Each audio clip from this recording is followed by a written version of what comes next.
بسم الله الرحمن الرحيم الحمد لله رب العالمين الصلاة والسلام على خير خلقه محمد وعلى آله وأصحابه أجمعين السلام عليكم ورحمة الله وبركاته Muhtaram azizlar, hurmatli mehmonlar, qadamiylarga hasanot ko'rsatgan oqibatinglar, tashrifinglarga Alloh ajrlar bersin. Azizlar, bugunlik sana hijriy hisobda 1447-yil Jumadul Avval oyining 16-kunlari Alloh taolo kunlarimizni xayrli qilsin. Bugungi suhbatimiz odamlar orasini isloh qilishning fazilati borasida. Azizlar, islom dini insonlarni muhabbatli bo'lish, ahil inoq bo'lish, bir-birimizga doimo hamjihatlik munosabatida bo'lishga buyuradi. Odamlar orasidagi munosabatlarni isloh qilish, nizolarni bartaraf etish, qalblardagi gina adovatni yo'qotish va bunga xizmat qilish eng ulug' savob ishlardan. Biz odamlarning orasini buzish uchun emas, odamlarning orasini isloh qilish uchun xizmat qilishimiz kerak. Bizni gapirgan gapimiz tafriqaga, ixtilofga emas, muhabbatga, o'zaro jipslikka, mehrga, ahilchilikka xizmat qilish kerak.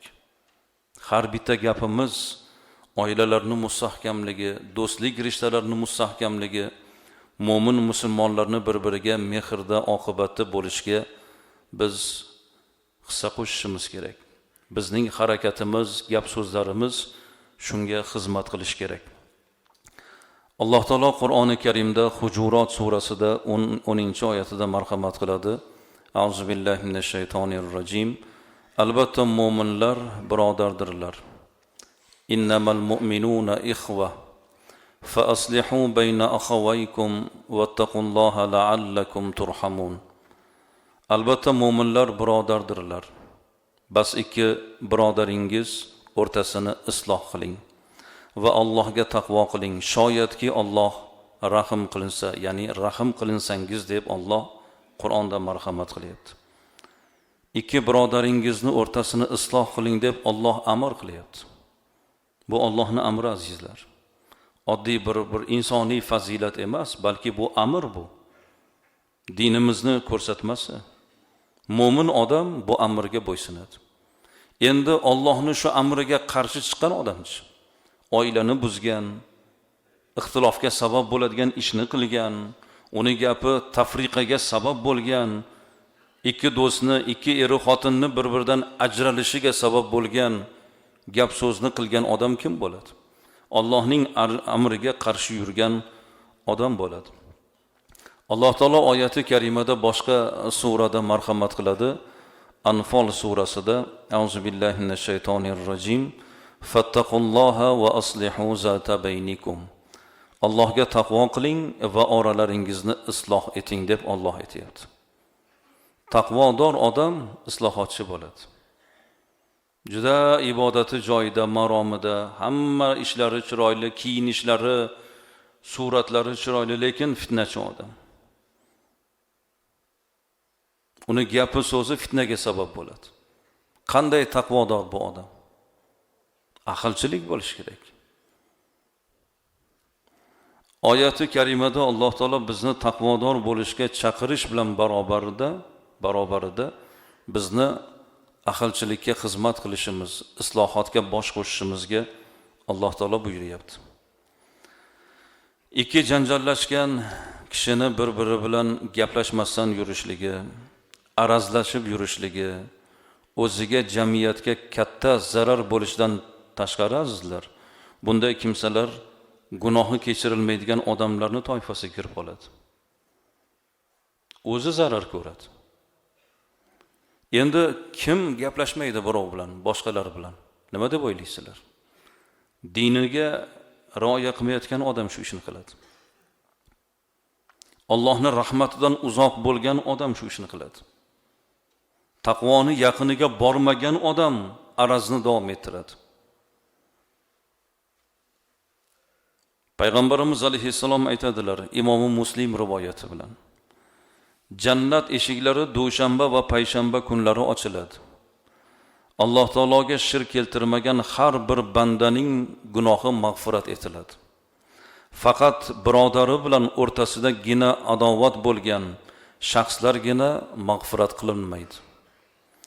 Shu paytda farishtalarga bu ikkisi yarashguniga qadar kutib turinglar degan nido bo'ladi. Qarang Allohning marhamatini. Ikki arazlashgan odam gunohi kechirilmas ekan.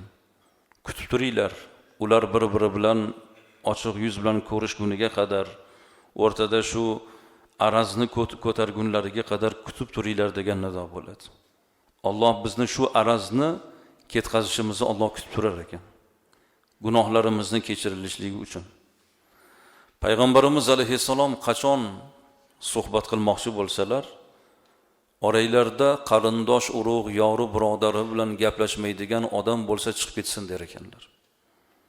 Bir kuni shu e'lonni qilsalar, bir yigit o'rnidan turdida tez yurib chiqib ketdi. Oradan ancha vaqt o'tdi, kelib Rasulullohdan davraga o'tirishga izn so'radi. Aytdiki, yo Rasululloh, men xolam bilan ko'p vaqtdan beri gaplashmasdan yuruvdim. Arzimagan bir sabablar yuzasidan araz qilib borib xolamni qo'lini o'pdim, peshonasini o'pdim, roziliklarini oldim, huzuringizga qaytib keldim dedilar. Shunda payg'ambarimiz alayhissalom aytdilarki, innar rahma la tanzilu ala qaumin fihim qati'u rahm.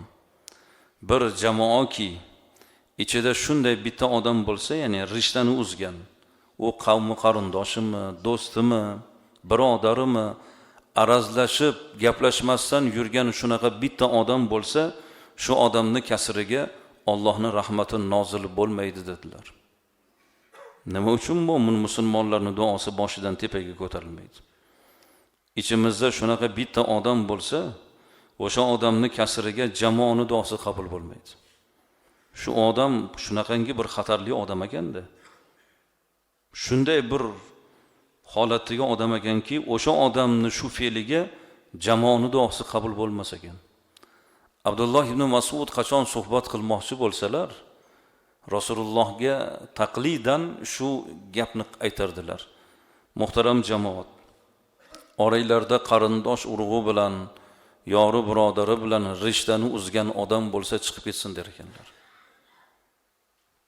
Bir oz poylar ekanlar. Keyin aytardilarki, bizni duolarimiz qabul bo'lmaydi der ekanlar. O'sha odamni kasriga jamoaning duosi qabul bo'lmaydi deb e'lon qilar ekanlar. Savol: hayotimizda biror bir sabab bilan arazlashib gaplashmay yurgan odam bormi? Nima deb o'ylaysizlar? Hozir shu suhbatda bo'lgan, mana shu gaplarni eshitgan odam jum'adan chiqib ham shu ishni isloh qilmasa, u odamning iymonida shubha bor. Mana shu suhbatlarni eshitib arazlashib yurgan biror tanishi bilan arazini davom ettirib yurgan odam iymonida shubha bor odam. Allohning rahmati nozil bo'lmasa, o'sha odamning kasriga duolar ijobat bo'lmasa, men shunchalik yomon odamman deb turib qo'rqmaydimi? Qo'rqib ketish kerak odam. U birinchi borib isloh qilgan odam ajrga ega bo'ladi. Birinchi borish kerak. U ayb kimda bo'lishdan qat'iy nazar. Nimaga bizni o'sha narsa jur'atimiz bo'lmayapti shu narsaga? Nima deb o'ylaysizlar? Kibr bor ozgina. Men kattaman-ku, u kelmaydimi degan gap bo'lar. Shunaqa fikr bor. Muhammad ibn Hanafiya Hazrati Alining o'g'illari bo'lgan. Imom Hasan ham, Hasan Husayn o'g'illari bo'lgan. Muhammad ibn Hanafiya Imom Hasanning ona boshqa ukalari bo'lgan. Imom Hasanning onalari Fatima onamiz bo'lgan. Ikkalalaring orasida bir gap o'tadi. Bir sovuqchilik tushadi. Aka-ukaning o'rtasida. Uka akaga xat yozadi. Akajon, ota tarafdan darajamiz birdek. Ikkimizni ham otamiz Ali radhiyallohu anhu. Lekin ona tarafdan siz mendan afzalsiz. Sizni onangiz payg'ambarning qizlari Fatima onamiz. Onangizni onalari Rasulullohning zavjalari Xadija onamiz. Bu jihatdan siz afzalsiz va har qanday yaxshilikka, ajriga, savobga siz mendan haqliroqsiz. Har qanday ajrni, savobni men sizga ravo ko'rgim keladi. Akajon keling. Shu savob, shu ajrlar, islohning ajri sizga bo'lsin deb akalarini chaqirgan ekanlar. Ko'ryapsizmi qanday? Albatta har kim endi bandamiz, albatta xafachiliklar, nizolar bo'ladi, lekin mo'min odam nizoni baribir insongarchilik yuzasidan 3 kun saqlaydi. 3 kundan ortiq nizolashib, arazlashib yurish bu mo'min odamga halol emas. Payg'ambarimiz alayhissalom aytadilar, jannat eshiklari dushanba va payshanba kunlari ochiladi. Alloh taologa shirk keltirmagan har bir bandani mag'firat etiladi. Lekin gunohi kechirilmaydigan toifalardan bittasi albatta bu arazni davom ettirib yurgan odam. Rasululloh aytadilar, kim birodarini 1 yil tark etsa, araz bilan gaplashmay qo'yib tark etsa, uning qonini to'kkan bilan barobar bo'ladi dedilar. Imom Buxoriy rivoyat. Bu juda qattiq gap azizlar. 1 yil gaplashmay yurish o'sha odamning qonini to'kish bilan barobar. Boshqa bir hadisda Rasululloh aytadilar, Imom Muslim rivoyatida. O'zaro arazlashib ketmang. Bir-biringizga orqa o'girib munosabatlarni buzmang. O'zaro nafratlashmang. O'zaro hasad qilmang. Alloh buyurganidek bir-biringizga do'st bo'ling deb Rasululloh buyuryaptilar. Nima uchun bir-birimizga araz qilamiz, nima deymiz? Bizni g'iybat qilgan bo'lishi mumkin. Yoki bir dunyoviy sabab yuzasidan nizo kelib chiqqan bo'lishi mumkin. Shu arziydimi? Bizni shuncha narsadan mahrum bo'lishimizga, duolarimiz qabul bo'lmasligi, gunohlarimizni kechirilmasligi, biz uchun jannat eshigi ochilmasligi arziydimi, nima deb o'ylaysizlar? Arzimagan narsa uchun arazni davom ettirish. Kibrli odam arazni davom ettiradi. Allohdan umidi bor odamchi hamma gapni, so'zni, gina kuduratni oyog'ini tagiga tashlaydi.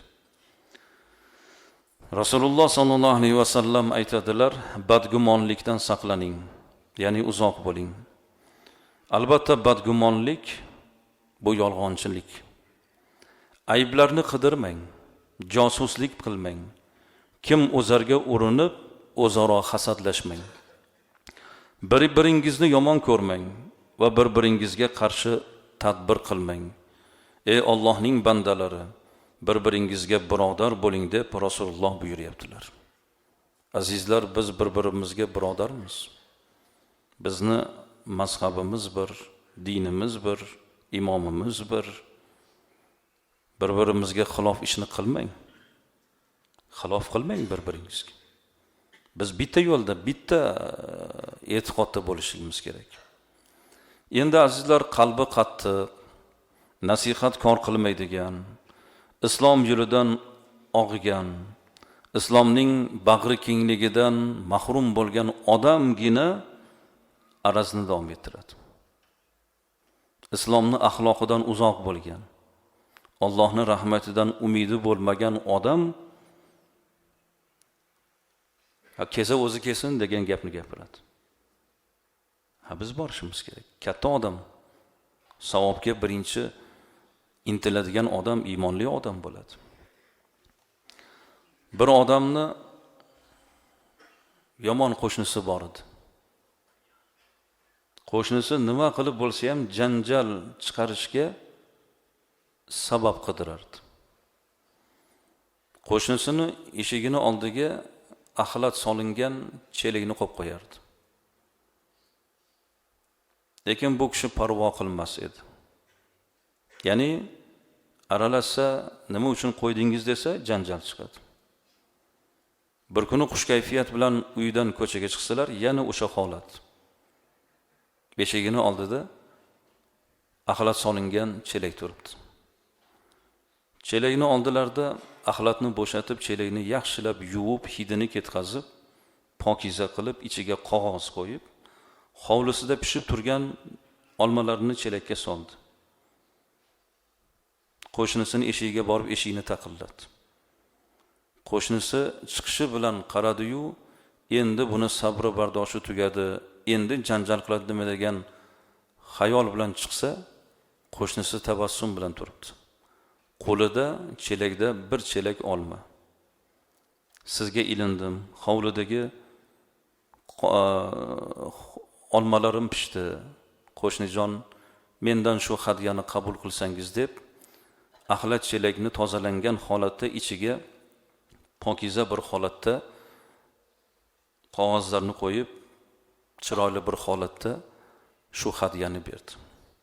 Bu go'zal tadbir bilan ikki qo'shni o'rtasidagi nizo, nafrat o'rtadan ko'tarildi.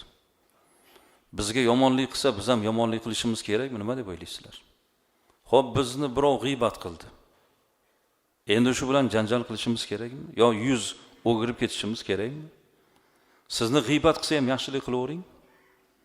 Beadablik qilgan odamga odob bilan javob berishimiz kerak. Ya musulmon odam o'shanga yarasha kekkaygin deydi-yu. Odob ko'rsataylik. Axloqimizni ko'rsataylik. U odamni yo'liga solishga harakat qilish kerak.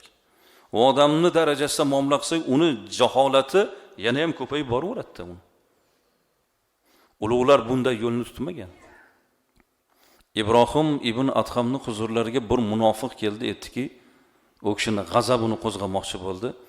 Ey Ibrohim dedi, seni soqoling afzalmi yoki ana u ittudumi afzalmi deganda, ulug'larning gapi ham ulug' bo'ladi-da, aytdilarki, agar meni soqolim jannatga kirsa, meni soqolim afzal. Agar meni soqolim jannatga kirmasa, meni soqolimdan o'sha ittudumi afzal degan ekanlar. Haligi odam uyiga ketdi, o'tirib o'ylandi. Men u kishiga beodoblik qildim, u kishini odobi buzilmadi.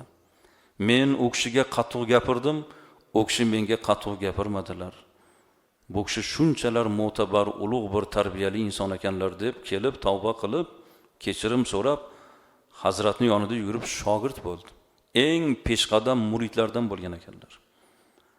Shuni gapiga yarasha gap qaytarsalar nima bo'lardi? Haligi odamning jaholati yana davom etardi. U johil ko'chada yana davom etardi. Yana boshqalarni xafa qilardi. Beadabga odob bilan javob berishligimiz kerak bo'ladi. Rasululloh sallallohu alayhi vasallam sizlarga namoz, roza va sadaqadan ham afzalroq amalni aytaymi dedilar. Sahobalar ha albatta deyishdi.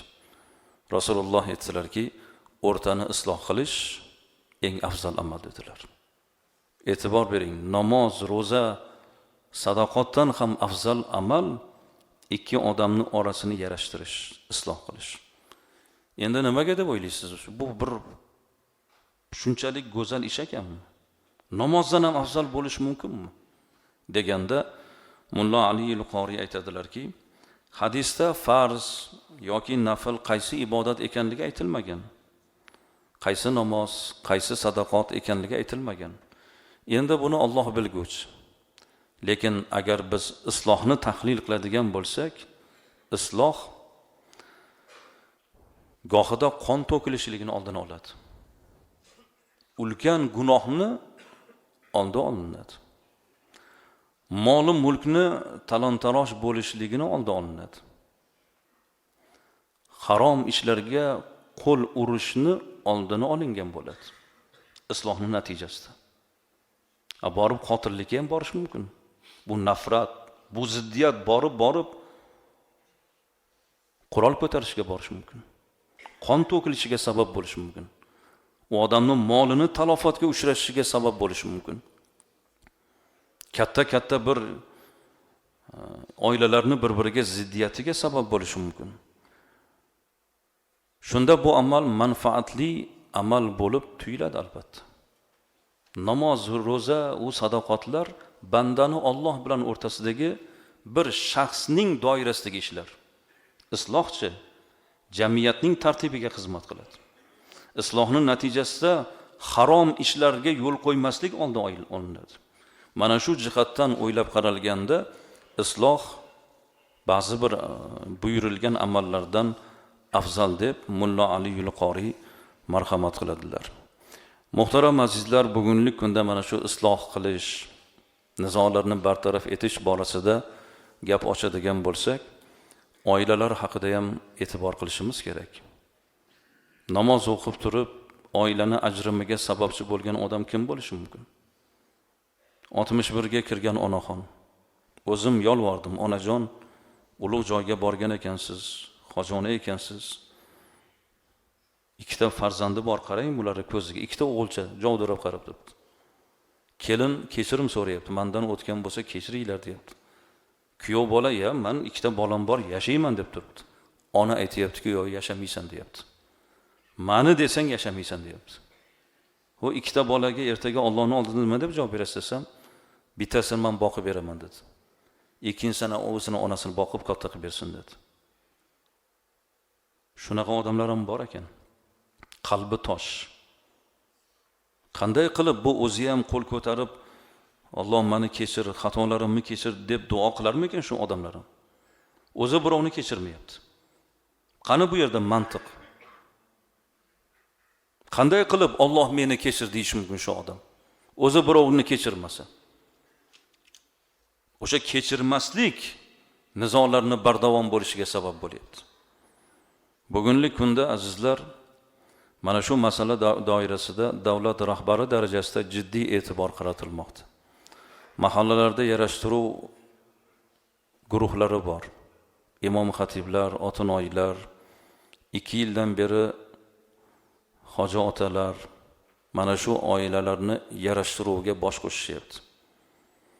Afsuslanarli jihati, mana shu joriy yilda 25-yilda mamlakatimizda 23 mingdan oshiq oilalar ajrimga yo'l qo'ydi. Ajralishdi. 23 ming oila. O'ylab ko'raylik, mana shu ajrimlar 23 ming oilada ajrimlar natijasida 20 ming bola otasidan, onasidan yetim, bir tirik yetim bo'lib qolishiga sabab bo'lyapti. 23 ming oilaning ketida qancha odam bor? Ularning ota-onasi bor, aka-uka, opa-singillari bor, qarindosh urug'lari bor. Tasavvur qiling, hisob qancha bo'lib ketadi. Kelin tarafda qancha odam bor, kuyov tarafda qancha odam bor. Uni ota-onasi bor, kelinni. Kuyovning ota-onasi bor. 4 ta odam bo'ldimi? 4 barobarga ko'paydimi? 23 ni 4 ga ko'paytiring, 23 mingni. Endi uni aka-uka, opa-singillari bor, tog'asi bor, amakisi bor. Bir-biriga nizoda, nafratda bo'lmaydimi bu? Norozilik. Qancha odamlarning noroziligi bor bu yerda. Shuning uchun azizlar, oilalarimizni islohotiga hammamiz bosh qo'shishimiz kerak. Nima qilsak qilaylikki, oilalar nizoga bormasin. Iblis, ya'ni shaytonning kattasi, o'zini taxtini suvning ustiga qo'yadi, so'ng u o'z sheriklarini odamlarni yo'ldan urib, turli gunohlar qildirish uchun yuboradi. Ular orasida iblisga eng yaqin bo'lgani, fitnasi eng katta bo'lganidir. Eng ko'p katta fitnani qilgan shayton iblisga eng yaqin shayton bo'ladi. Ulardan birlari kelib aytar ekanki, men falon ishni qildim desa, iblis katta ish qilmabsan der ekan. Yana bittasi kelib o'zini qilgan ishni aytar ekan, buzg'unchiligini. Sen ham uncha ahamiyatli ish qilmabsan. Yana boshqasi boshqa gapni aytar ekan. Shunda bittasi kelib, men falonchini oilasini buzdim, eri xotinni ajrashtirdim deganda, shunda iblis o'ziga yaqinlashtirib, sen haqiqatdan ham biz uchun eng ma'qul ishni qilibsan deb o'ziga eng yaqin maqomga qo'yar ekan. oilani buzishga imkon topgan shayton iblisga eng yaqin bo'lar ekan. O'sha oilani buzilishiga sabab bo'ladiganlar bor, u kim bo'lishidan qat'iy nazar. Bir-biridan ajratayotganlar, iblislar o'shalar. Shaytonlar ular. U erkak bo'ladimi, ayol bo'ladimi? Otani, onani, bolasini, oilasini buzishga haqqi yo'q. Eshitib olinglar. Ota-onani, farzandini, oilasini buzishga haqqi yo'q. Qiz erim bilan yashayman, erim yaxshi inson desa, yashamaysan deyishga haqqi yo'q. Ayolim yaxshi, menga munosib, men yashayman ayolim bilan desa, yashamaysan deyishga ota-onaning haqqi yo'q. Hech kimning haqqi yo'q ajratishga. Kim ajrashtiradigan bo'lsa, u iblisning odamlari, iblisning lashkarlari bo'ladi. Odam toifasiga iblisni qiladigan ishini qilib amalga oshiradigan odamlar. Azizlar, albatta bu borada juda vaidlar ko'p. Rasululloh Imomi Buxoriy rivoyati bilan marhamat qiladilar. Allohga qasamki, siz tufayli bir kishining hidoyat topishi, ya'ni isloh bo'lishi, bir-biriga muhabbatli bo'lishi, isloh bo'lishi, to'g'ri yo'lni topishi qizil tuyalarga ega bo'lishingizdan ham yaxshiroqdir dedilar. Bundan ulug' ishni qilmaymiz, ikkita odam yarashtirsak. Kim obidlar maqomiga erishmoqchi bo'lsa, odamlar orasini isloh qilsin va ularning orasiga adovat va nafrat solmasin dedilar. Mana shunday odam, odamlarni isloh qilib, yarashtirib, bir-biriga mehrli qilib yurgan odam obid odam, eng taqvodor odam, eng ulug' odam mana shu odam. İçimizde eng yaxshi yomon odam tafriqaga sabab bo'layotgan. Bir-biriga ikkita do'stni bir-biriga qayrab, er-u xotinni ajrashtirayotgan, ikki do'stni ajrashtirayotgan odam içimizde bashariyatning ichida eng yomon odam. Alloh taologa eng mahbub qadam tashlash, ikki inson orasini yarashtirish yo'lida qadam tashlash.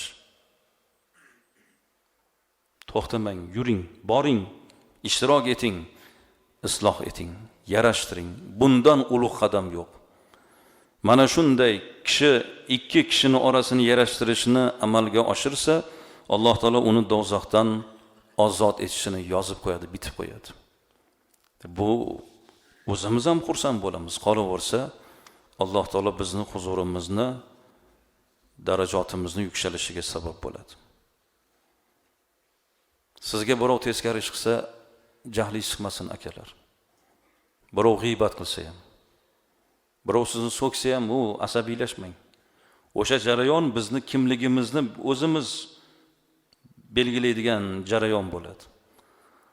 Hazrati Abu Bakr radhiyallohu anhuni huzurlariga bir odam kelib, bu kishini haqorat qila boshladi. Hazrati Abu Bakr indamasdan turaverdilar. Rasululloh ham tabassum qildilar. Hazrati Abu Bakrga qarab kuldilar. Lekin ro'parada bir odam Abu Bakrni so'kayapti. Hazrati Abu Bakr keyin u odamga gap qaytardi. Rasulullohning chehralari buzildi-da, o'rinlaridan turib chiqib ketdilar. Hazrati Abu Bakr darhol Rasulullohning ketlaridan borib, "Ya Rasululloh, meni haqorat qilayotgan paytda kuldingiz, o'tirdingiz. Lekin men unga javob qaytarsam, g'azablanib o'rningizdan turib ketdingiz. Nega?" deb so'raganlarida Rasululloh aytdilarki, "Siz bilan birga bir farishta haqorat qilgan odamga sizning tarafingizdan turib, uni haqorati o'zingga qaytsin deb turuvdi. Lekin siz uni ba'zi bir gaplariga javob qaytara boshlaganingizdan keyin sizning oldingizda turgan farishta sizni oldingizdan ketdi. Va shubhasiz farishta ketgach, uning o'rniga shayton keldi. Men esa shayton bilan bir joyda o'tirmayman" dedilar. Shuning uchun turib ketdim dedilar. U janjallashayotgan odamni ham ikkita tarafda shaytoni bo'ladi. Olov qo'yadi shayton. Kim bo'pti senga deydi, u gap qaytarib deydi. Olov qo'yadi. Lekin odobini saqlagan, indamay turgan, sabr qilgan odamning tarafida farishta unga o'zingga qaytsin deb turadi. Janjallashishimizga hech bir sabab yo'q. Mo'min odam nega endi janjallashadi? Qolib ketadigan dunyo. Musulmon kishi o'z birodarini 3 kundan ortiq arazlashib, ginasini saqlab yurishligi halol emas. Kim 3 kundan ortiq arazlasa, birov bilan arazi bo'lgan holda vafot topsa, do'zaxga kiradi dedilar Rasululloh. Dahshat bu. Dahshatli kalimalar bu. Qo'rqadigan, birov bilan arazlashib dunyodan o'tib qolmayligasizlar. Birovdan qarzdor bo'lmasdan o'tish bu shunga e'tibor qilamiz. Birovdan qarzim bo'lmasdan dunyodan o'tishligim kerak degan tasavvurni qilamiz. Aslida birovdan arazim qolmasdan, o'rtada gina kuduratni saqlamasdan o'lish bu katta fazilat. Alloh taolo hammalarimizni o'zi yaxshilikka yo'llasin.